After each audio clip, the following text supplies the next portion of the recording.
Hey everybody. So I'm just testing a mount, and so I've got this camera suspended about I'd say 18 inches, 20 inches off the bench, and this is the mount. It's a Manfrotto 196B-2. It's made in Italy. Very nice mount. I really like it. I also got another bit, which is this one. And it's a heavy-duty, flexible 520 millimeter arm, and it looks like this. And you can just sort of bend it and articulate it in various ways. Very heavy, very nice, a solid piece of kit. Camera would go there. Not too sure that I like that. I probably need to look into better mounts for the camera. The arm came with a mount for the camera, and this end goes into the clamp.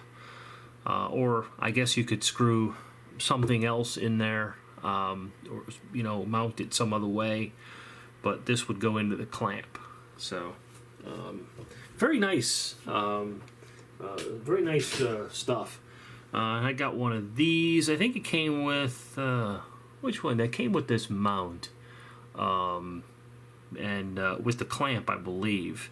But the mount arm already had the bit that you could, on the end that you could put straight into it, sort of like like this arm did, because that's the bit that goes into the end of the clamp. So this, presumably you could use to mount other things. Actually, the camera directly, come to think about it, that would screw right into the camera. So the camera could just go right on the clamp. So that's kind of handy as well. So anyways, that's what I'm testing here. Just see how this works, and the angle of things. And so this is the thing that I'm tinkering around with, and in all of its glory. I got to do something about the PLLs. Made an oops. Long story short, for anybody who watches that has an idea of what I might have foobarred here. Long story short, I went to eBay and I wanted to get some O2A PLL chips. Well, not paying a whole lot of attention, I actually got O1As. Which I realized it and said, oopsie, well, I got them. It's no big deal.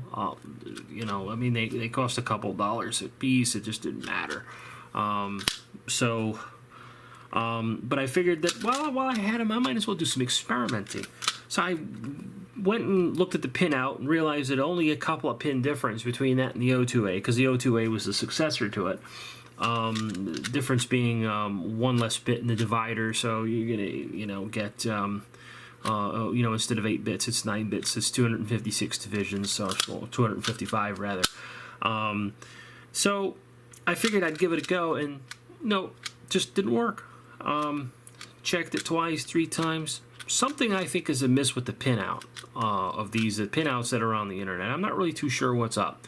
So if anybody has a hint as to what the correct pinout is for these O1As, I'll give them a go and fool around with it just for giggles.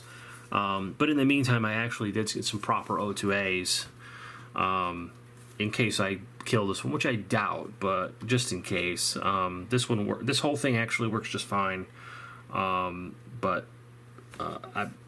If anybody knows anything about the O1A, that would be great. Very, very little on it. It seems like it was a sort of a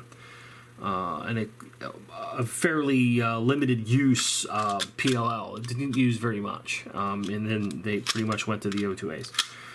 Anyway, guys, so that's the mount and the angle of it. So, thoughts, questions, comments? Appreciate it, guys. Thanks.